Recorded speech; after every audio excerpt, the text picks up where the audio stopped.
Si Lino ay isang batang mag-aaral sa isang malayong paaralan na malapit sa kanila. Palagi siyang tanghali nagigising. At bakit siya tanghali nagigising? Palagi kasi siyang nanonood ng TV. Tutok na tutok siya sa panonood ng TV. Hindi lang yun.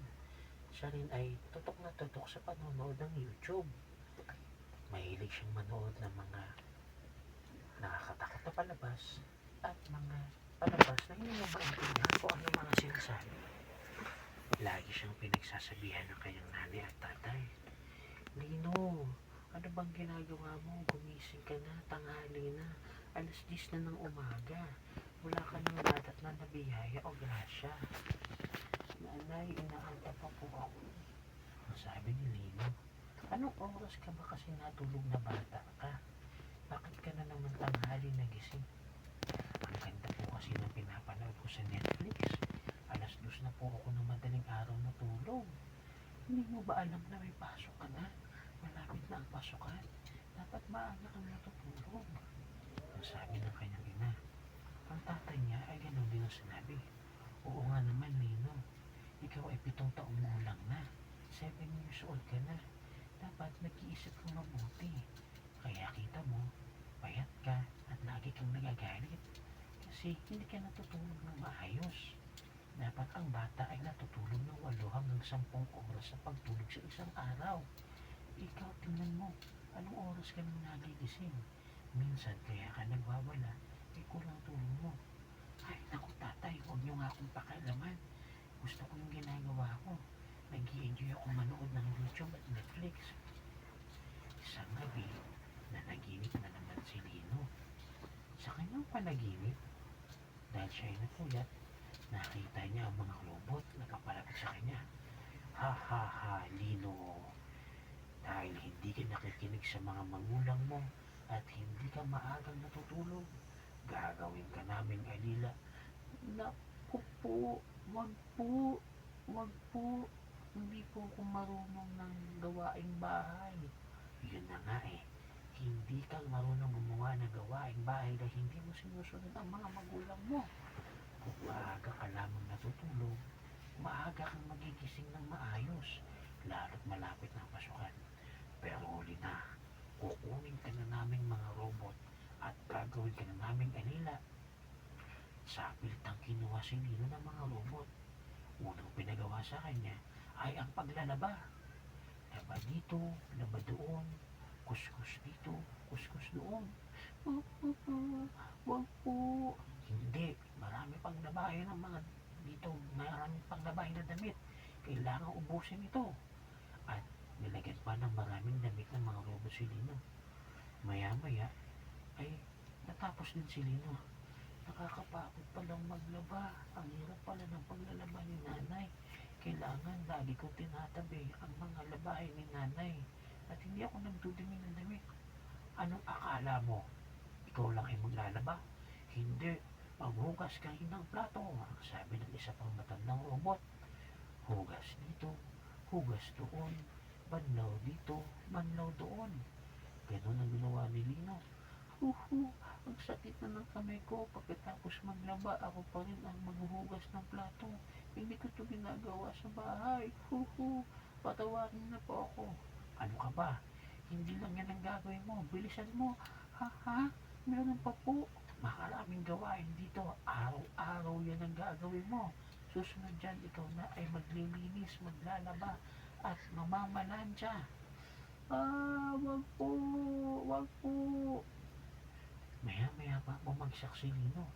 Sa kanyang pagbagsak, nakita kanya ang kanyang nanay at tatay. Ano pong nangyari, nanay, tatay? Ikaw ay nananaginip, anak. Kasi naman, anong oras ka na naman natutulog? Iyakap ni Lino ang kanyang mga magulang. Nanay, tatay, sorry po, hindi ko na po ulitin. Mahirap po pala ang maglaba, mahirap po pala ang maghugas ng plato, at higit sa lahat, mahirap po pala maglinis ng bahay. Kaya maaga na po ako matutulog dahil ayoko pong makuha ng mga robot. Ha? Anong binagsasabi mong bata ka? Kita mo nananaginip ka na. Sa susunod susunod, magkakatotoo yan. Kaya kailangan makinig ka sa amin ng tatay mo. Tandaan mo ha, Nino, opo. At simula nun, maaga nang natutulog si Nino. Alas 9, pagkatapos ng kanyang pagkain, pagkapahinga, pag siya nun ay naghuhugas ng plato at nagpapahinga, naglilinis, naghahanda ng kanilang tulugan, ay siyempre nagdadasal muna siya. At simula noon, naging maayos na ang kanyang pag-iisip. Hindi na siya magagalitin, hindi na siya naiinis, hindi na siya nagtatalog at sumisigaw. At higit sa lahat, ang mga pinapanood niya ay mga palabas na may matututunan siya. Simula noon, si Nino ay naging mas mabuti ng bata. Iyon ang ating kwento ngayong gabi. Nagustuhan niya ba, mga bata? Yes po. Ano ang pangalan ng tauhan sa kwento? Lino. Si Nino.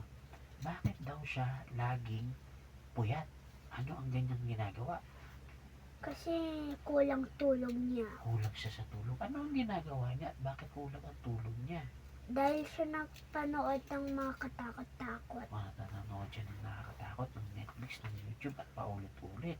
Ano ang nangyari sa kanya? Isang gabi nang siya ay natutulog.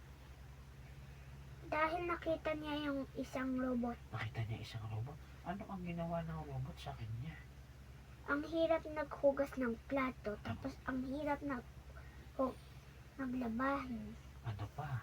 Siya ay pinaglinis din. Ano nangyari pagkatapos? Nangyari pagkatapos, gumising, nag-watch siya ulit TV. Ayun, nagising siya. Inulit pa ba niya ulit ang pagpupuyat? Hindi na, di ba? Ano nang ginawa ni Lina pagkatapos niyang magising at naging mabait na siya? Magtututbrush, maghugas ng plato, maghanda ng tulog, tapos kumain ng kanin pagkatulog. At maaga na siya natutulog. O, Dahil nanonood siya ng kids. ano na daw ang nangyayari sa mga batang kulang ang tulog? Dahil naka-watch ng TV. O, anong nangyayari sa mga batang kulang ang tulog? Magagalit mga gulang niya. Nagagalitin sila, no? Nagdadapog, sumisigaw. Kaya dapat anong gagawin? Dapat Maging mabuti. maging mabuti at laging matulog ng maaga. Mag-aga. Sige na. Bukas ulit ha, ibang kwento naman. Yung ano, Hmm.